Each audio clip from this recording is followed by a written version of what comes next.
स्वागत है आपका स्मार्ट सिटी गाइड में। आज के इस वीडियो में बात करने जा रहे हैं महाराष्ट्र राज्य के मुंबई सबर्बन एरिया में बनाया जा रहा एक मेगा प्रोजेक्ट के बारे में, जो कि है Mumbai trans harbour link project. और आपको बता दें कि पूरी तरह से बनकर तैयार हो जाने के बाद यह परियोजना हमारे देश का सबसे लंबा सी ब्रिज बन जाएगा। यहाँ तक कि यह ब्रिज हमारे देश में किसी भी नदी या समुद्र पे बनने वाला सबसे लंबा ब्रिज होगा। और इस परियोजना की कुल लंबाई 21.8 किलोमीटर है, यानी कि लगभग 22 किलोमीटर लंबा ब्रिज होगा।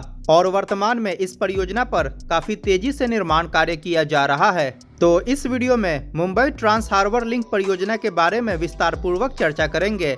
अगर वीडियो पसंद आए तो लाइक करें और चैनल को सब्सक्राइब करना बिल्कुल ना भूलें। इस परियोजना का निर्माण Mumbai metropolitan region development authority अर्थात MMRDA द्वारा किया जा रहा है। और इस परियोजना को सेवरी नहावा शेवा ट्रांस हार्बर लिंक के नाम से भी जाना जाता है। और इसका निर्माण मुंबई और नवी मुंबई के बीच बेहतर कनेक्टिविटी स्थापित करने के लिए किया जा रहा है। यह परियोजना मुंबई शहर के विस्तारीकरण के लिए काफी जरूरी साबित होगा। रिपोर्ट्स के मुताबिक 60% से अधिक इस प्रोजेक्ट पर काम कर लिया गया है। इस प्रोजेक्ट की आधारशिला 2016 में रखी गई थी और 2017 में इसके टेंडर्स आवंटित कर दिए गए थे। अब हम इस प्रोजेक्ट के कंप्लीट डिटेल्स के बारे में बात करें तो इस प्रोजेक्ट में मुंबई के सेवड़ी को नवी मुंबई में नहावा शेवा से जोड़ा जाना है, जिसके लिए इस 22 किलोमीटर के लॉन्ग ब्रिज को 4 पैकेजेस में बांटा गया है। इस ब्रिज के अंतर्गत 6 लेन का एक्सेस कंट्रोल्ड एक्सप्रेसवे का निर्माण किया जा रहा है, जिस पर 100 किलोमीटर प्रति घंटे की रफ्तार से वाहनों को चलाया जा सकेगा। इस ब्रिज की चौड़ाई लगभग 27 मीटर होगी। इसके साथ ही इस परियोजना के अंतर्गत 2 इमरजेंसी एग्जिट लेन्स का भी निर्माण किया जा रहा है। परियोजना के अंतर्गत एज स्ट्रिप और क्रैश बैरियर का भी निर्माण किया जा रहा है। इस ब्रिज के प्रत्येक लेन की चौड़ाई लगभग 3.5 मीटर होगी और इसके इमरजेंसी लेन की चौड़ाई लगभग 2.5 मीटर होगी। इसके साथ ही इसके मीडियन की चौड़ाई लगभग 0.75 मीटर होगी। और क्योंकि यह ब्रिज काफी भारी भरकम वजन को कैरी करेगा, तो इस कारण इसके फाउंडेशन की डेप्थ लगभग 47 मीटर है। पूरे 21.8 किलोमीटर लंबाई में लगभग 1300 हॉलो पियर्स का निर्माण किया गया है, जिसमें से समुद्र के अंदर लगभग 1089 पियर्स को स्थापित किया गया है। यह ब्रिज थाने क्रीक से होकर गुजर रहा है, अतः इस ब्रिज की समुद्र की सतह से ऊंचाई लगभग 25 मीटर है। अतः आसानी से बड़ा समुद्री जहाज इस ब्रिज के नीचे से गुजर सकता है। और इसके लिए इस परियोजना के बीचों बीच लगभग 4 किलोमीटर लंबा स्टील स्पैन का सेक्शन होगा, जो कि समुद्री जहाज को गुजरने के लिए अप्रोप्रिएट अंडरनीथ पास प्रोवाइड करेगा। इस ब्रिज के निर्माण में लगभग 70 ऑर्थोट्रॉपिक स्टील डेक स्पैन का इस्तेमाल किया जा रहा है, जिसको कि संक्षिप्त में OSD स्पैन के नाम से जाना जाता है। सबसे लंबे OSD स्पैन की लंबाई लगभग 180 मीटर होगी और सबसे छोटे OSD स्पैन की लंबाई लगभग 100 मीटर होगी। आपको बता दें कि एक OSD ब्रिज कम वजन के साथ एक स्ट्रॉन्गर स्ट्रक्चर होता है कंक्रीट या कंपोजिट गर्डर ब्रिज की तुलना में। और मुंबई ट्रांस हार्बर लिंक परियोजना के निर्माण में OSD स्पैन को ही सबसे उपयुक्त माना गया है।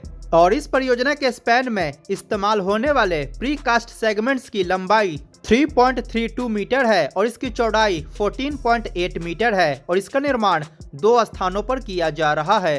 पहला pre cast segment casting yard को मुंबई साइड में स्थापित किया गया है और दूसरा pre cast segment casting yard को नवी मुंबई साइड में स्थापित किया गया है। आपको बता दें कि इस परियोजना के निर्माण के लिए लगभग 1,65,000 टन रीइंफोर्समेंट स्टील का उपयोग किया जा रहा है। और इस परियोजना के निर्माण में लगभग 8,30,000 क्यूबिक मीटर कंक्रीट का उपयोग किया जा रहा है।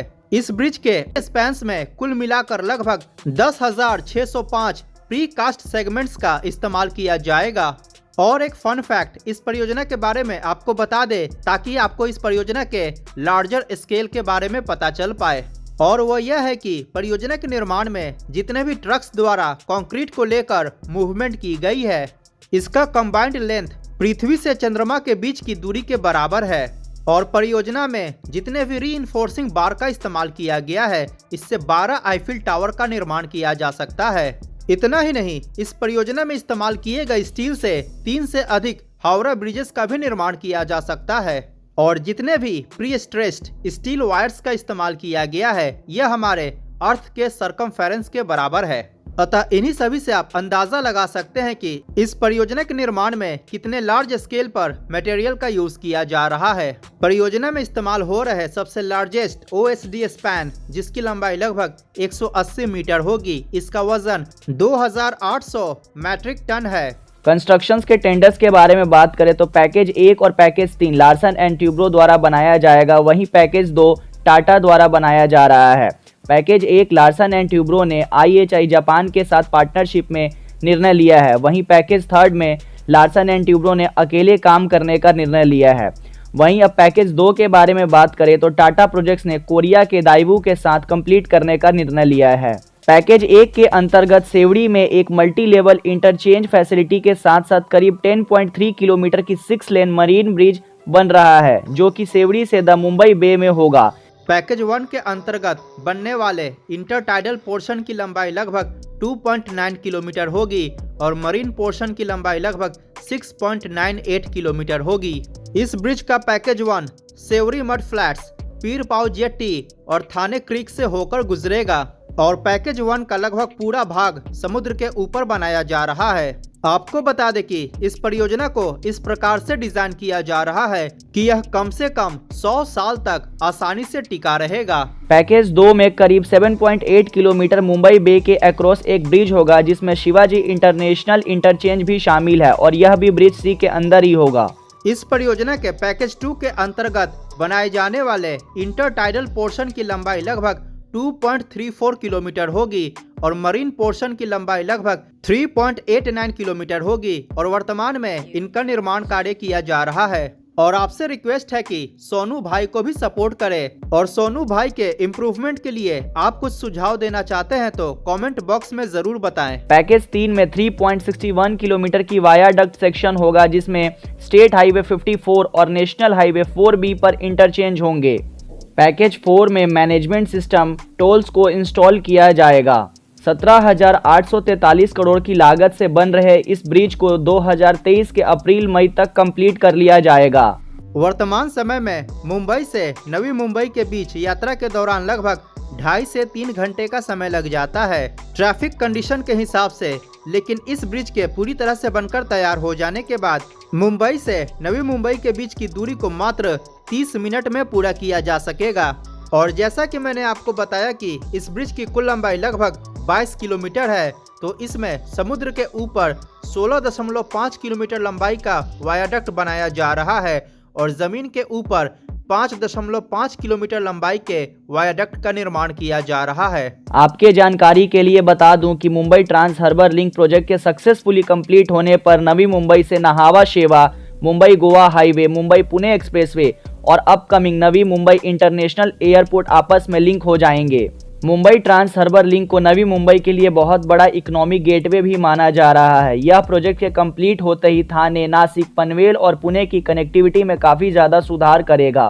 और आपके जानकारी के लिए बता दूं कि यह प्रोजेक्ट इको सेंसिटिव जोन जो सेवड़ी में फ्लेमिंगो हैबिटेट है और भाभा एटॉमिक रिसर्च सेंटर से होकर गुजरेगा और एक्सप्रेसवे ब्रिजेस से काफ़ी आवाज़ आएंगी, तो इसको ध्यान में रखते हुए साउंड बैरियर्स और व्यू ब्लॉकर्स भी लगाए जाएंगे। इसके रूट्स के बारे में बता दें कि मुंबई के सेवड़ी से नवी मुंबई के चेरले गांव तक इसकी कनेक्टिविटी होगी और इस पूरे ब्रिज का अंत रायगढ़ डिस्ट्रिक्ट में होगा। अगर वीडियो पसंद आए तो please like, share and subscribe करें। धन्यवाद।